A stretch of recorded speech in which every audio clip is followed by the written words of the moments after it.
Breaking news చూస్తున్నాం. కాబోయే CM శశికళకు న్యాయపరమైన చిక్కులు ఎదురయ్యాయి.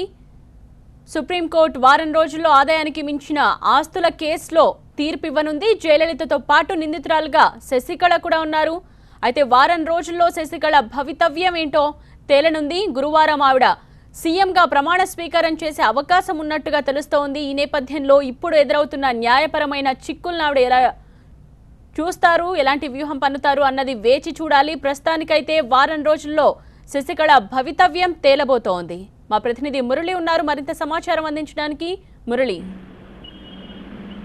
మనం ముందుగానే చెప్పుకున్నాం, శశికళ సీఎం అవడానికి అన్ని ఏర్పాట్లు కూడా పూర్తి చేసుకుంది. పార్టీ ప్రధాన కార్యదర్శిగా ఎన్నిక కావడం కావచ్చు, సీఎంగా ఎమ్మెల్యేలు ఆమెను ఎన్నుకోవడం కావచ్చు, ఇవంతా కూడా అంత ఇబ్బందికర పరిస్థితి కానప్పటికీ ఆ తర్వాత సీఎం అయిన తర్వాత ఆమెకు అనేక సవాళ్లు ఎదుర్కోవాల్సింది. ముఖ్యంగా ఈ ఆదాయానికి మించిన అక్రమాస్తుల కేసులో జయలలిత A1 గా ఉంటే జయలలిత ఇప్పుడు మృతి చెందారు, A2 గా శశికళ ఉన్నారు. సో ఈమె ఆ కేసుకు సంబంధించి తీర్పు ఏ విధంగా ఉండబోతోంది, అందులో కనుక వ్యతిరేకంగా తీర్పు వస్తే శిక్ష పడితే కనుక ఖచ్చితంగా శశికళ ఇబ్బందులు ఎదుర్కోబోతుందని ముందు నుంచి కూడా అందరూ ఊహిస్తున్నటువంటి విషయమే. సో ఇప్పుడు అయితే గతంలో ఏదైతే 6 నెలల క్రితమే ఈ కేసు విచారణకు సంబంధించి విచారణ అంతా పూర్తయి తీర్పు రిజర్వ్ లో ఉంది. ఇటీవల అక్టోబర్ నవంబర్లోనే దీనికి సంబంధించిన తీర్పు రావాల్సి ఉంటే ఆ సమయంలో జయలలిత ఆసుపత్రిలో ఉండడం, కొద్ది రోజుల్లోనే రాబోతుందని అందరూ కూడా చెప్తున్నటువంటి నేపథ్యంలో ఆమె మరణించిన తర్వాత ఇది మరింత ఆలస్యమైంది. అయితే మొత్తం మీద అయితే మే 17కి ఈ కేసును విచారించినటువంటి ఇద్దరు న్యాయమూర్తులు కూడా పదవీ విరమణ పొందుతున్నటువంటి నేపథ్యంలో ఎవరైతే విచారణ చేపట్టారో వారే ఆ సమయం లోపు ఖచ్చితంగా దీన్ని తీర్పును బయట పెట్టాల్సినటువంటి అవకాశం ఉంది. సో ఈ పరిస్థితుల్లోనే మే 17 వరకు కూడా సమయం ఉంటుందని ఇటు శశికళ వర్గం భావించినప్పటికీ ఊహించిన విధంగా ఇది తొందరలోనే తీర్పు రాబోతుంది. వారం వ్యవధిలోనే, వారం లోపే దీనికి సంబంధించినటువంటి తీర్పు రాబోతుండటంతో ఇటు శశికళ వర్గంలోనూ ఇటు అన్నాడీఎంకేలోనూ ఒక ఆందోళన నెలకొంది. తీర్పు శశికళకు వ్యతిరేకంగా రాబోతుందేమన్నటువంటి ఒక భయం అయితే అందరిలో కూడా మొదలైందని చెప్పొచ్చు. మరికొద్దిసేపట్లోనే గవర్నర్ని కలవాల్సి ఉంది. సీఎంగా ప్రమాణ స్వీకారానికి దాదాపు ఏర్పాట్లు పూర్తి చేస్తున్నారు. రేపు లేదా 9వ తారీఖు ఈ సీఎంగా ఆమె పదవి బాధ్యతలు చేపట్టబోతున్నటువంటి ఏర్పాట్లు జరుగుతున్నటువంటి సమయంలో ఒక్కసారిగా ఈ వార్త బయటకు రావడంతో అన్నాడీఎంకేలో తెలియని ఆందోళన నెలకొంది. ముఖ్యంగా ఇటు శశికళ కోటరీలో మాత్రం ఇది మింగుడుపడని అంశంగా మారిందని చెప్పచ్చు.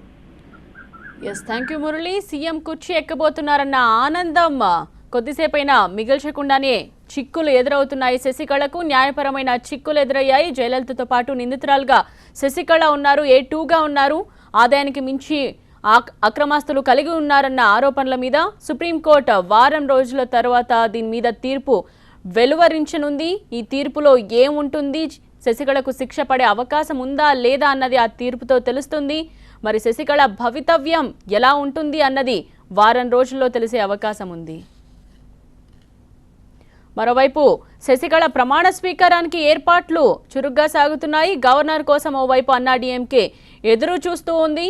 వాళ్ళ ఎదురు చూపులుగాలోనే ఇప్పుడు ఈ వార్త కూడా తెలిసింది. వారం రోజుల్లోనే సుప్రీంకోర్టు ఆదాయానికి మించి ఆస్తులు కలిగి ఉన్న ఆరోపణల మీద ఈ కేసులో తీర్పు వెలువరించనుంది. మరి ఈ తీర్పు ఎలా ఉంటుంది, శశికళ భవితవ్యం ఏ విధంగా మారబోతోంది అన్నది తేలనుంది వారం రోజుల్లో. అయితే ఇంకోవైపు సీఎంగా కుర్చీ ఎక్కడానికి సన్నద్ధమయ్యారు శశికళ. ముహూర్తం కూడా ఖరారు చేసుకున్నారు.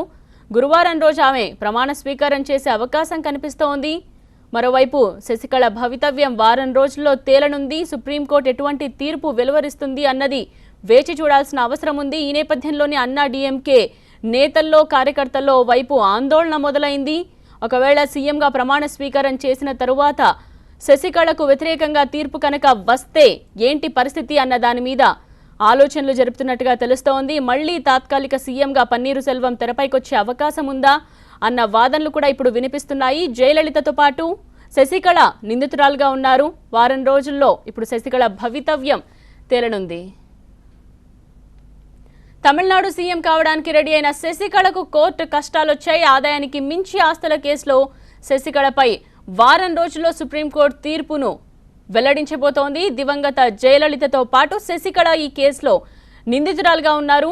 66 కోట్ల ఆస్తులకు సంబంధించి జయతో పాటు శశికళ సహా నిందితురాలుగా ఉన్నారు. లెక్కకు మించిన ఆస్తుల కేసు, కలర్ టీవీ స్కామ్లో జయతో పాటు శశికళ నిందితురాలుగా ఉన్నారు. అక్రమాస్తుల కేసులో జైలుకు కూడా వెళ్లారు. కర్ణాటక హైకోర్టు ఈ కేసు కొట్టేయడంతో కాస్త ఊపిరి పీల్చుకున్నారు. హైకోర్టు తీర్పుపై కర్ణాటక సర్కార్ సుప్రీంకోర్టులో అపీల్కు వెళ్లింది.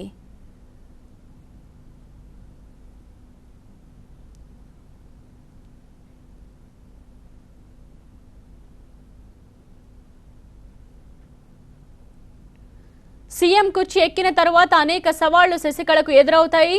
ఆ సవాళ్లను ఆవిడ ఎలా ఎదుర్కొంటుంది అన్న దాని మీద చర్చ సాగింది. అయితే సీఎంగా ప్రమాణ స్వీకారం చేయక ముందే ఆవిడకి చిక్కులు ఎదురయ్యాయి. శశికళకు న్యాయపరమైన చిక్కులు ఎదురయ్యాయి. వారం రోజుల్లో శశికళ భవితవ్యం తేలనుంది. ఆదాయానికి మించి ఆస్తుల కేసులో వారం రోజుల్లో సుప్రీంకోర్టు తీర్పుని వెల్లడించబోతోంది. ఈ తీర్పులో ఎటువంటి విషయాలు వెల్లడవుతాయి అన్నది ఇప్పుడు ఆసక్తిని రేపుతోంది. ఇంకోవైపు అన్నాడీఎంకే నేతల్లో ఆందోళన మొదలైంది.